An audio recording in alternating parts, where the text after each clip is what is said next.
Olá pessoal, tudo bom? Na nossa aula de hoje nós vamos tratar sobre a economia colonial nos primeiros tempos, né? Desde a chegada dos portugueses, desde as primeiras iniciativas de colonização não oficiais, que não foram muitas, mas existiram, é fato que existiram, e também as que vieram a partir de Martim Afonso de Souza, em 1530. Nós falamos já sobre isso, mas nós vamos retomar o assunto da economia, diretamente mesmo sobre a economia colonial, que era o que geralmente o assunto mais importante para Portugal. Portugal não estava preocupado com questões políticas. Por que Portugal não estava preocupado com questões políticas? Porque a questão política estava em Lisboa. Lá era a sede do Império Português. Não existia política no Brasil, a não ser que fosse para obedecer às leis do rei de Portugal. Então não tinha essa de decisões políticas. As decisões políticas que eram tomadas pelo governador geral ou pelos governadores, né, depois que dividiu, e nas câmaras, elas eram em acordo, em concordância às ordens de Portugal. Primeiro Portugal, tá? Então tudo que se fazia aqui fazia-se mais ou menos à luz da lei, das leis portuguesas, tá? Os trambiques, as maracutaias, os desvios, eles eram feitos de acordo com as autoridades locais e às vezes com a anuência de algumas autoridades que vinham de lá de Portugal. Só que isso era muito bem feito porque o rei não podia saber, né? E todas as vezes que o rei pelo menos desconfiava, ele já dava um jeito de mudar aquela autoridade que vinha, né?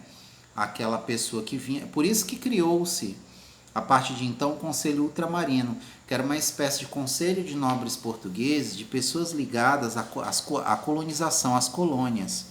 Né? Não é que era um conselho de homens notáveis e iluministas, não, nada disso.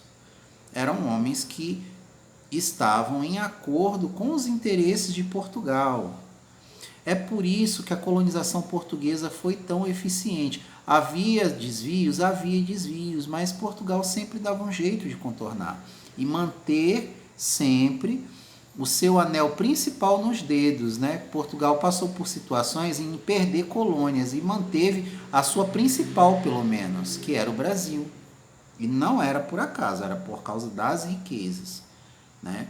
Quando ela percebeu lá na frente, quando ela percebe que ela vai perder seu território, ela dá um jeito de criar um meio para ela não perder totalmente, para ela ter alguma vantagem econômica, para não perder de tudo para a Inglaterra, né?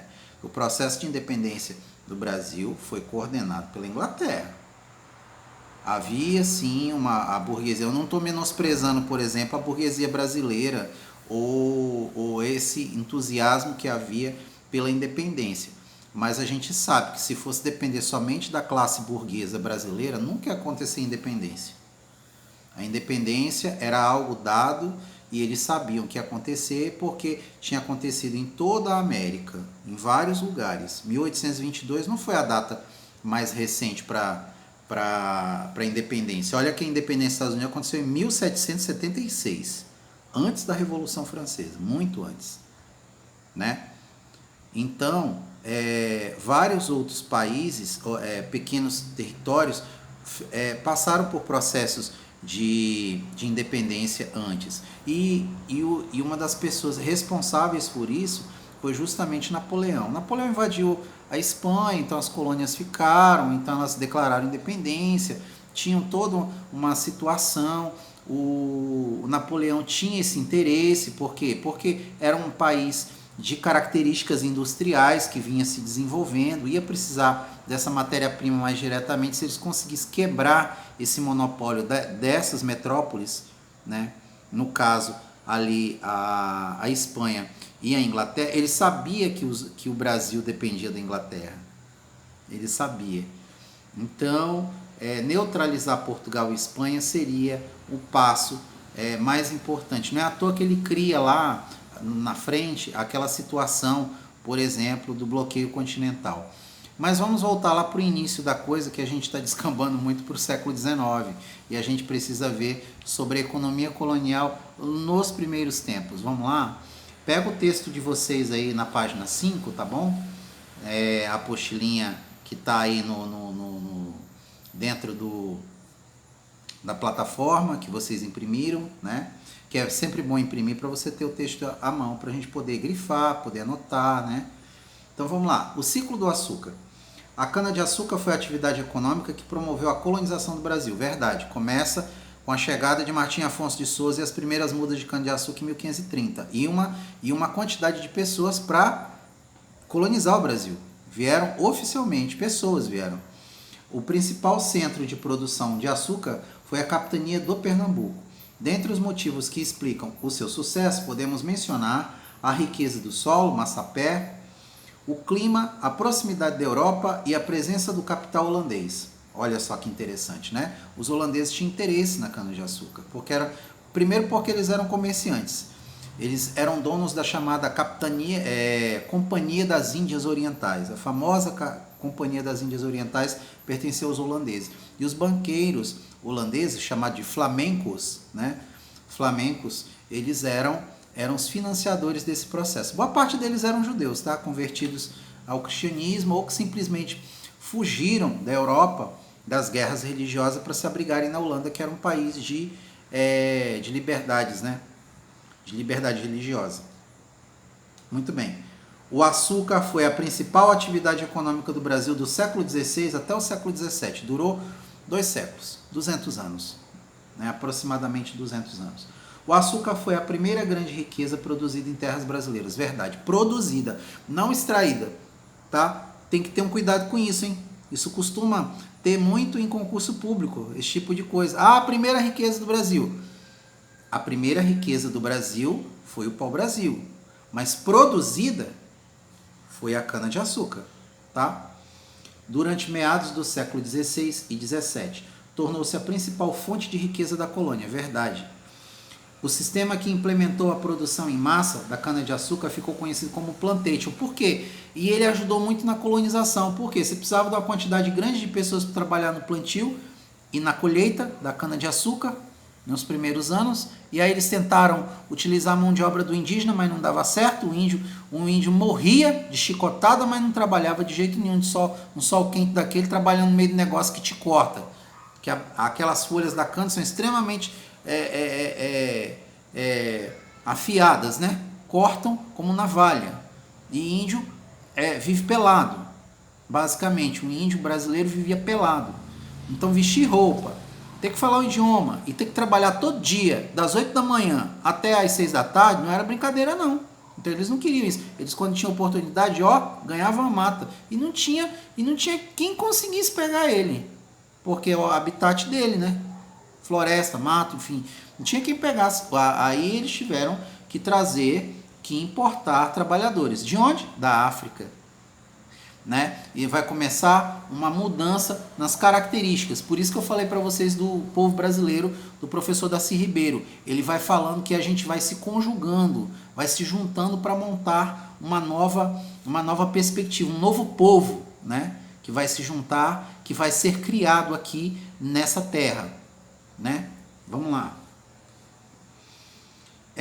O sistema que implementou a produção em massa da cana-de-açúcar. Você tinha uma grande plantation, tinha grande quantidade de trabalhadores escravos, tinham áreas vastas de terra para plantio, né? E tinha toda uma estrutura. Tinha a casa grande e aí tinha estrutura, por exemplo, aonde você produzia no engenho, né? Tinha a casa de purgar, aonde a cana, depois de cortada e moída por bois, né, ou por escravos, né, que fazia aquilo lá, ela ficava dentro de grandes tambores, né, grandes tinas, para o caldo azedar, né? Ela azedava. Daí tinha todo aquele processo. Depois ele ia para a fervura, tirava as impurezas, aí ele ia levado à fervura. Para isso você precisava de madeira, para cortar madeira, para poder transformar em lenha, para poder aquecer as caldeiras. E aí ele ia produzir o açúcar. E o engenho não produzia só açúcar não, tá? Ele passou a produzir uma coisa, uma iguaria brasileira aqui, cachaça. Água ardente, coisa que os portugueses sabiam produzir como ninguém. Eles já tinham essa tecnologia. A cachaça, né? O néctar dos deuses, né? O néctar do trabalhador. O trabalhador, depois de um dia pesado de serviço, ele ia fazer o quê? Tomar uma cachaçinha, né? Então, isso é uma das características que se vai ter. Isso vai criar problemas sociais? Oh, muitos, vai. Muitos. Mas, vamos lá. O açúcar é o foco. O foco era a produção do açúcar. Mas produzia-se outras coisas. Por exemplo, como é que você ia alimentar essa legião de pessoas, de trabalhadores, né, sem arroz e feijão? Né? Um fubá para fazer uma polenta, né? E criar pelo menos alguns animais, como o porco, por exemplo, para dar banha, já que não tinha soja, não tinha óleo de soja. Então, tinha toda essa situação para você alimentar os trabalhadores. E não só os trabalhadores, o dono da casa grande também, ele tinha a família dele, tinha as pessoas que trabalhavam na casa, tinha as pessoas que trabalhavam no redor, tinha os feitores, né, que não moravam junto com os escravos, moravam nas suas casinhas, né, sua vilinha, os feitores de escravo, o capitão do mato, enfim, essas pessoas. E aí uma parte do trabalho do engenho não era só produzir a cana, era produzir o alimento também. Produzir o alimento. Tinha outras profissões? Tinha outras profissões. Tinha um carpinteiro, tinha um pedreiro, tinha os oleiros que precisavam fazer construção, né? Fazer os tijolos de barro, para fazer uma nova construção, para aumentar. O local, por exemplo, a gente conseguiu arrendar uma nova terra, né? Não tem nada lá, mas aí a gente pegou as terras do vizinho e arrendou, alugou para poder plantar cana-de-açúcar. Eu vou precisar de uma estrutura maior para poder produzir a cana-de-açúcar, para na hora de vender essa cana-de-açúcar, embalar ela para mandar para a metrópole, eu preciso ter toda uma estrutura. Eu vou precisar de mais carroça, eu vou precisar de cavalo, enfim, de animais para me ajudar também. Não só os trabalhadores negros, não só os escravos africanos. Vou precisar de mais estrutura, entende? Quanto mais você precisa produzir, maior precisa ser às vezes a sua estrutura, tá? E essa estrutura de produção, ela precisa de uma infraestrutura, você vai precisar de estrada. E aí, claro, o senhor de engenho, ele é um homem bom. Lembra da história dos homens bons? Ele é um vereador, ele quer que melhore a estrada, ele quer que faça uma ponte mais resistente, mais robusta, né? Para o quê? Para favorecer o transporte, porque afinal de contas, isso é do interesse do rei de Portugal, né? Ou dos holandeses, que foi o período que a gente vai estudar aqui. Vai ter um momento em que a coroa portuguesa, ela não vai estar mais necessariamente à frente dos negócios. Você viu que falou dos holandeses aqui? O que aconteceu? Em 1580 aconteceu um probleminha, eu vou falar já para vocês da questão aqui da União Ibérica, tá? Tá lá na página 6. Tá aqui. O que aconteceu em 1580? O rei de Portugal, Dom Sebastião, príncipe porque ele era jovem, né? A gente pode chamar reis jovens de príncipes, né? Inclusive o Maquiavel usa essa colocação. O rei Dom Sebastião, combatendo os mouros no norte da África, né, na região de Alcácer Quibir, sumiu, desapareceu. Bom, a gente sabe que ele morreu, né? Só que assim, o corpo dele nunca foi encontrado. Então, criou-se uma fábula, uma ideia de que ele era uma espécie de rei Arthur português. Um dia ele voltaria para governar Portugal novamente, né? E que ele foi levado e um dia ele voltaria.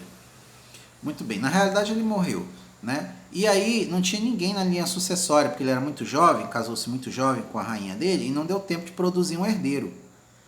E aí o que aconteceu? O parente mais próximo na linha de sucessão consanguíneo, né, que tinha alguma consanguinidade com ele, era o cardeal Dom Henrique. Ele tinha 79 anos de idade.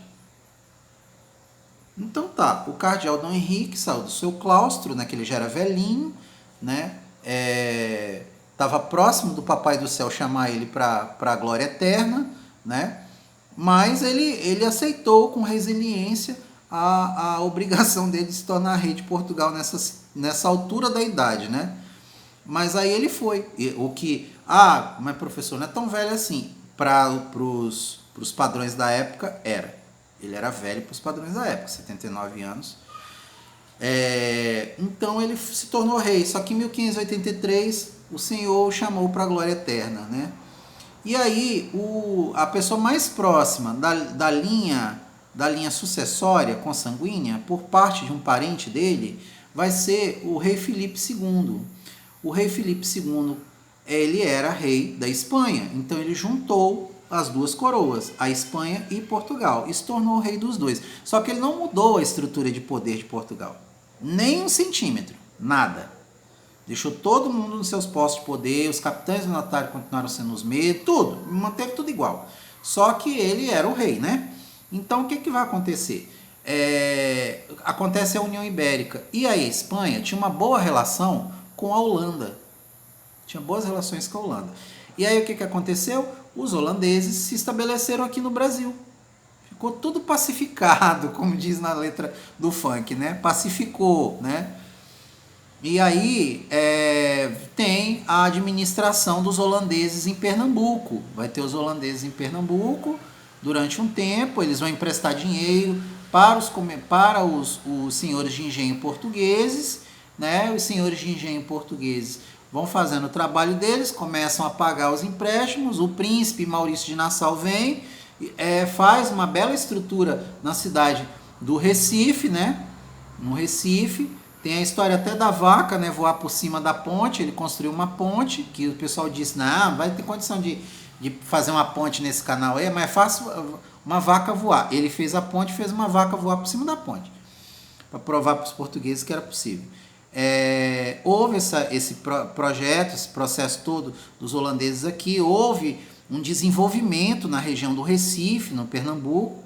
Pernambuco se desenvolveu, mas aí o casamento um belo dia acaba, né?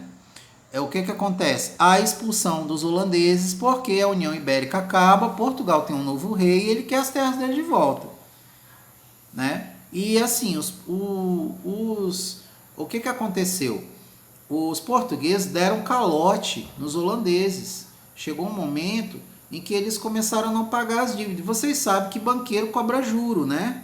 Cobram juros, e aí os comerciantes, os senhores de engenho portugueses não estavam conseguindo honrar o pagamento das suas dívidas. E aí os comerciantes holandeses, banqueiros, começaram a cobrar deles de maneira mais incisiva, e eles não conseguiam pagar. E não conseguindo pagar, eles começaram a tomar os bens dos portugueses. Os portugueses começaram a ficar meio queimados ficarem chateados com os banqueiros também. E a administração portuguesa, antes que isso acontecesse, o príncipe Maurício de Nassau foi embora. Aí a coisa degringolou de vez, porque aí ninguém respeitava mais, porque o príncipe Maurício de Nassau, holandês, ele tinha uma boa relação, né, com os portugueses. Só que eu acho que eu particularmente acho que ele percebeu que a coisa não estava ficando boa, que não ia dar certo, então ele pegou e botou a viola dele no saco e foi embora. Afinal, não vou ficar mexendo com isso aqui não. Eu tenho que fazer na Holanda. E voltou para a Holanda e deixou E é o que aconteceu? Na famosa Batalha dos Guararapes, né, em que juntou ali portugueses, indígenas e negros, você teve a expulsão dos holandeses. Tem um pessoal no exército que eles são meio pancada da cabeça, que eles dizem que ali foi a primeira vez em que o povo brasileiro se reuniu e lutou. Eu acho meio complicado isso. Ali você tem portugueses, você tem ali brasileiros que eram descendentes de portugueses, é verdade. Os negros ali, eles não lutavam porque eles eram livres, não eram livres, eram escravos, eram obrigados a lutar. Então não tem unidade nacional nenhuma. E o indígena também.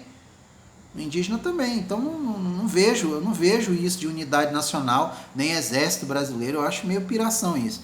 Vai haver um momento em que isso vai acontecer. Eu acho forçação de barra, entende? Uma baita de uma forçação de barra dizer que a Batalha dos Guararapes foi a primeira vez que o exército brasileiro... Não teve exército brasileiro ali, até porque não tinha Brasil ainda.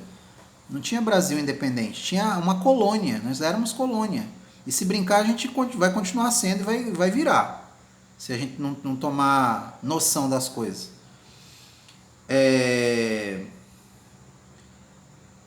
Para administrar os territórios conquistados no Nordeste, os holandeses enviaram ao Brasil o príncipe Maurício Nassau. Nós vimos isso, né? Falamos sobre ele. Ele chegou ao Nordeste, o que ele fez? Ele emprestou capital aos senhores de engenho, ele remodelou o Recife, falei isso, ele deu toda uma repaginada no Recife, o Recife ficou uma cidade linda, né?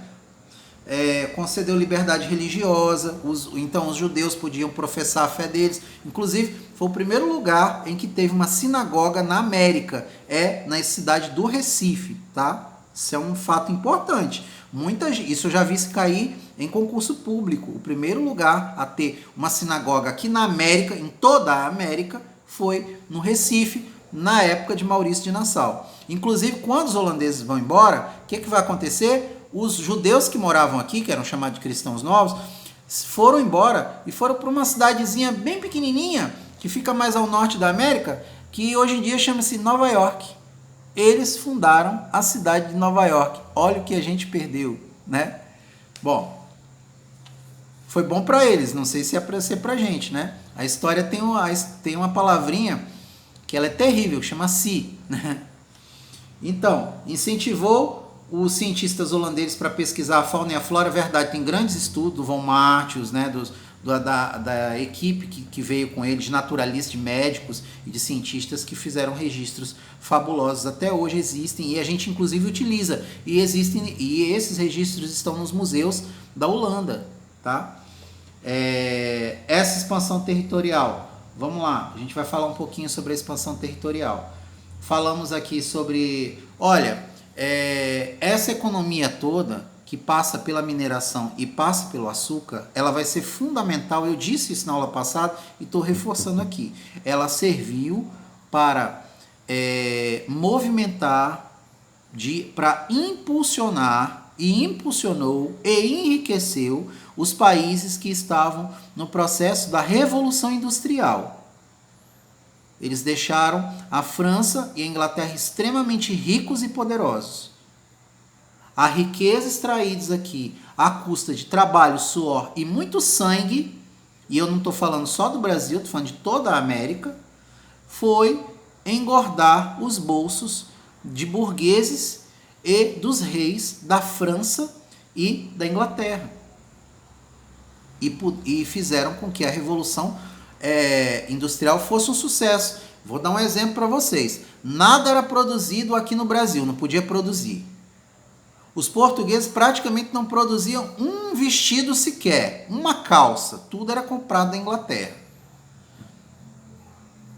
Tá? Basicamente, o que Portugal fazia era produzir queijo, né, e vinho. E aí, esse tratado foi chamado de Tratado de Methuen. E esse Tratado de Methuen está ali na página 6, logo ali no começo. Ele é chamado, escreva aí para vocês, na apostila de vocês, Tratado de Methuen é conhecido como Tratado dos Panos e dos Vinhos. Os panos, porque é uma alusão à Inglaterra, que produzia tecidos, né, manufaturas, não só a roupa, de tudo eles produziam, por causa da Revolução Industrial. E Portugal que produzia queijo e vinho. Você quer competir com uma pessoa que faz tecido, manufaturas, com uma pessoa que produz queijo e vinho? Claro que quem produz queijo e produz vinho vai perder. Quem produz comida sempre perde. Por quê? Porque comida tem que ser mais barato. Comida não pode ser mais caro do que uma roupa, do que um livro. Não pode. Tem que ser mais barato. E isso é difícil. Porque para você fazer ela mais barata, você precisa produzir em grande escala. Para produzir mais. E aí o que vai acontecer? Portugal vai perder muito. O Tratado de Methuen vai destruir praticamente a possibilidade de Portugal se desenvolver enquanto nação. Porque ela vai pegar toda a riqueza das suas colônias, principalmente do Brasil, vai transferir depois para para a Inglaterra e vai comprar os produtos da Inglaterra. Então ela produz em grande quantidade uma coisa, dá para eles, passa para eles, e eles com ouro também compram as coisas, as manufaturas da Inglaterra para revender para a colônia. Isso vai dar prejuízo, deu prejuízo. Deu prejuízo, Portugal teve muito prejuízo com isso. Né? Isso até 1808, com a chamada abertura dos portos, né? As nações amigas, que acaba sendo a Inglaterra, só a Inglaterra. As nações amigas não eram várias nações, era só a Inglaterra mesmo. Tá? Mas o Tratado de Mitten vai ser extremamente danoso para a economia portuguesa. Eles não percebem isso, quando eles percebem é tarde demais. E ele acelera o processo de independência do Brasil. Não tem aquele cara que está te fazendo carinho e está te metendo uma faca nas costas? Então, a Inglaterra fez isso de maneira muito sutil com Portugal e fez isso com a Espanha. Isso foi danoso para a economia portuguesa e também prejudicou o Brasil, muito. Prejudicou muito o Brasil. A expansão territorial. Nós falamos sobre a União Ibérica, o Tratado de Mitten, ele começa em 1703 e ele vai até 1836, né? Esse tratado que vai até 1836, o Brasil já era independente e Portugal ainda estava sangrando. Você vê a nação. Aí sim, eu acho que foi uma grande bobagem que eles cometeram. Se eles fizeram uma burrice alguma vez, foi esse Tratado de Mitten, que os prejudicou muito. No princípio pode ter dado certo, mas depois ele foi sangrando Portugal. Sabe por quê? Porque com o tempo não tinha mais de onde tirar. É por isso que vai surgir revoltas que vão desembocar na independência do Brasil. Porque vai ficar insustentável. E aí a própria Inglaterra percebe, a gente não está mais conseguindo arrancar dinheiro de Portugal. O que a gente vai fazer? Vamos declarar a independência do Brasil e aí a gente negocia diretamente com os brasileiros. Mas e os portugueses? Os portugueses vão entender, eles estão fora do jogo. Os portugueses foram bobos nesse aspecto, eles foram passados para trás pelos ingleses. Foram passados para trás pelos ingleses em termos. Países, eles não podem ficar chorando com mimimi, nunca. Eles têm que tomar decisões acertadas, têm que tomar muito cuidado quando fizerem acordos, porque esses acordos podem ser muito ruins para eles. Pode prejudicar muito. Pode prejudicar muito. É uma barata que está passando aqui, pessoal. Eu joguei um pouquinho de álcool nela. Então, isso pode prejudicar muito as economias. Portugal foi muito prejudicado. E eu estou falando isso aqui, se vocês lerem, prestarem, refletirem sobre o que eu estou falando, vocês vão ver que é um fato. Por isso que eu peço, façam anotações. Não deixem de fazer anotações, é extremamente importante. Tá? Vamos lá para a expansão territorial, para a gente fechar isso aqui? Vamos lá. Você vai ter as drogas do sertão lá no começo, com a chegada dos portugueses, a São Paulo de Piratininga. Os portugueses que vivem em São Paulo de Piratininga, eles vão ser chamados de bandeirantes ou paulistas. É um sinônimo, tá certo? A maior parte dos bandeirantes eram paulistas, não eram todos, mas a maior parte era, tá? Você vai ter as drogas do sertão. Drogas do sertão eram coisas que eram como se fossem as especiarias que existiam na Índia, mas que aqui, de maneira natural, também existia. Por exemplo, o cacau. Existe um cacau dentro da floresta. Um cacau natural. Antes de acontecer o plantio na Bahia, em vários lugares da colônia, eles iam atrás do cacau natural. Eles iam atrás de óleos, de resinas, né? Você tem óleos e resinas que são extremamente importantes e que servem para medicina, né? O óleo de andiroba, por exemplo, a copaíba, né? Isso não é do conhecimento só nosso, isso é do conhecimento indígena, na realidade, que eles foram aprendendo com os indígenas. A relação dos portugueses com os indígenas foi extremamente favorável para eles, eles ganhavam dinheiro com isso.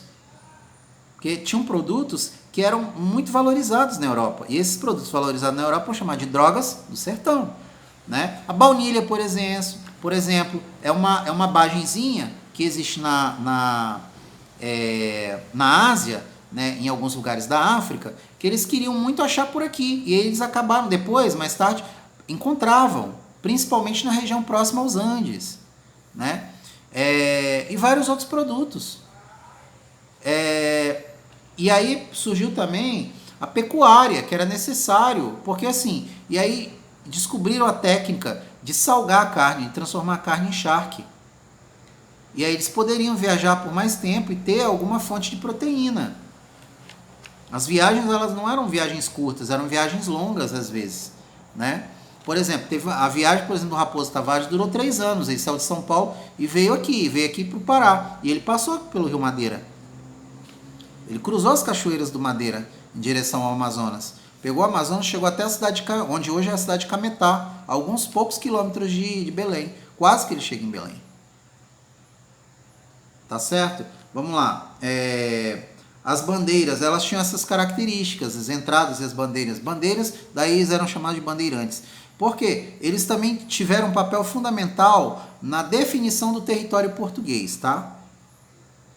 Território português. E na época da União Ibérica, que você tinha, por exemplo, juntou as duas coroas, então não é que o Tratado de Tordesilhas tinha deixado de existir, mas ele não precisava, você podia cruzar a linha do tratado. E aí cidades surgiram. Descobriram ouro em Cuiabá, no Mato Grosso. Descobriram ouro em Goiás, né? E aí os bandeirantes, eles foram avançando para o território, para dentro do território. Aí você vai ter as chamadas bandeiras de apresamento e caça índio, porque os índios no começo eles eram utilizados como mão de obra escrava. Depois, por causa da igreja, da pressão que a igreja fez e dos jesuítas que estavam aqui, né, que havia conflitos entre jesuítas e bandeirantes aqui. Aí os jesuítas ganharam um round, né, em que o Papa vai lá, olha, eu não queria que você fizesse isso com essas pessoas, com essas criaturas de Deus, né? Mas aí o que aconteceu? Aí o apresamento ele era condicionado depois, por causa da Guerra Justa. Aí essa Guerra Justa era uma guerra, na realidade não tinha justiça nenhuma na guerra, porque os índios eles eram prejudicados, né? Eles invadiam, por exemplo, as tribos, dizia que a tribo é que tinha ido até uma vila e atacado a vila. Era mentira, né? Então você já tem aí uma situação de conflito que era criada pelos bandeirantes, lá no começo. Você tinha também as monções, que eram as bandeiras, os bandeirantes que avançavam pelos rios, tá? E não andavam a pé, que era o comércio de monções, que vai ser muito utilizado aqui na Amazônia, comércio monçoeiro, na hidrovia do Grão-Pará e Maranhão, né? Que vai existir durante muito tempo. E com isso, pessoal, a gente encerra o nosso conteúdo, tá? Tem as monções, tem o sertanismo de contrato, tem a mineração. É claro que o cara, quando ele ia presar índio, ele já aproveitava para procurar se tinha metais preciosos, não tinha problema nenhum, tá? Então, praticamente, os bandeirantes faziam todas essas coisas ao mesmo tempo, não é que ele especificamente fazia só aquilo, tá certo? Então, é importante a gente ver tudo isso. Acompanha essa aula, faça as anotações, tá certo? Se você puder, quando você estiver no canal, dê like no vídeo, tá certo? Faça comentários, compartilha e se inscreva no canal também, que é importante para ajudar esse vídeo a ficar visível para mais pessoas, tá bom? Nós ficamos por aqui e a gente retorna na nossa próxima aula. Um grande abraço a todos, se cuidem, tá? E cuidem dos seus também. Tenham todos uma boa aula. Tchau!